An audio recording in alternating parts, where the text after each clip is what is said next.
Tá, fica à vontade, tá? Há uma desconfiança, inclusive entre pessoas que são... Essa é a Adriana Negreiros, autora dessa matéria do UOL sobre o Me Too. Próximas ao Amnistia Brasil, de que essas denúncias não existiam e foram procuradas a posteriori. A favor dessa desconfiança, há o fato de que há pessoas que relatam, que me relataram sobre a condição de anonimato, que foram procuradas pela ONG Amnistia Brasil após o caso estourar, sendo indagadas se teriam, por acaso, algo a dizer a respeito do Silvio Almeida, se teriam sido assediadas sexualmente. E uma ex-aluna com quem eu conversei, ela foi ex-aluna, aliás, ela foi aluna do Silvio Almeida entre 2009 e 2013 na São Judas.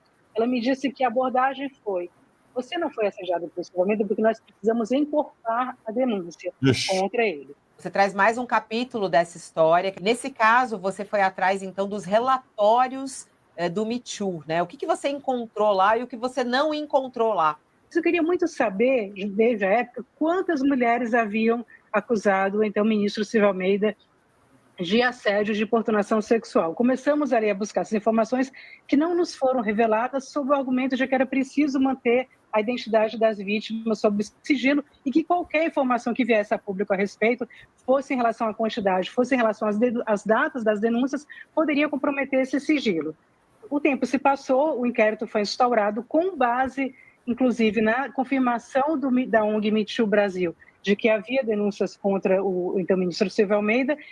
Mais recentemente, eu tive acesso aos relatórios que foram enviados pela ONG Me Too Brasil para a Polícia Federal para buscar responder essas perguntas que eu já vinha fazendo desde que o caso estourou. O que eu descobri analisando esses relatórios?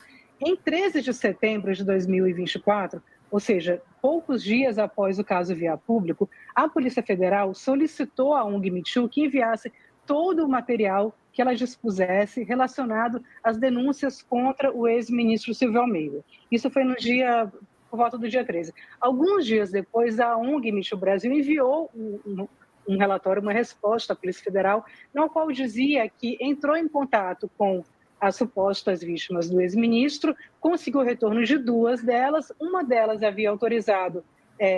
não havia autorizado que fossem passados os dados dela para a Polícia Federal, e uma outra já havia prestado depoimento anteriormente no dia 10 de setembro. Checando ali as datas, cotejando as informações aqui dispomos, nós sabemos que essa mulher, essa outra vítima que deu depoimento no dia 10 de setembro, é a professora Isabel Rodrigues, que é aquela professora de Santo André, então candidata a vereadora, que foi às redes sociais dizer que havia sido importunada sexualmente pelo ministro Silvio Almeida durante um almoço em São Paulo. Bem, e na ocasião, a ONG Me Too Brasil pediu à Polícia Federal que estendesse o prazo para que ela procurasse conversar novamente com as denunciantes e saber o que poderia ser enviado para a polícia. Quando foi em fevereiro desse ano, ou seja, há pouco tempo, a Polícia Federal voltou a cobrar informações da ONG Me Too Brasil. Pediu mais uma vez que a ONG enviasse todo o material que dispusesse relacionado ao caso. E o que foi que a ONG respondeu alguns dias depois? Enviou 2 laudas sem logo do Me Too, dizendo o seguinte, que havia feito contatos com denunciantes, e o que nos chamou a atenção, Fabíola, é o fato de que todos os contatos que são apresentados nesse relatório de 2 páginas do Me Too são contatos posteriores à demissão do ministro Silvio Almeida. E nesse relatório tem informações que são muito, digamos assim, tímidas, né?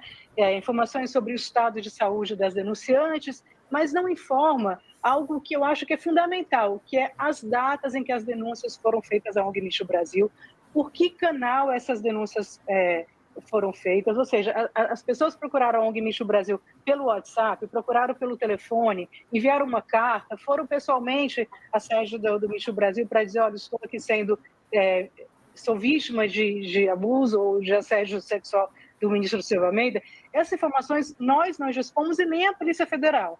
Há uma desconfiança, inclusive entre pessoas que são próximas à ONG Me Too Brasil, de que essas denúncias não existiam e foram procuradas a posteriori.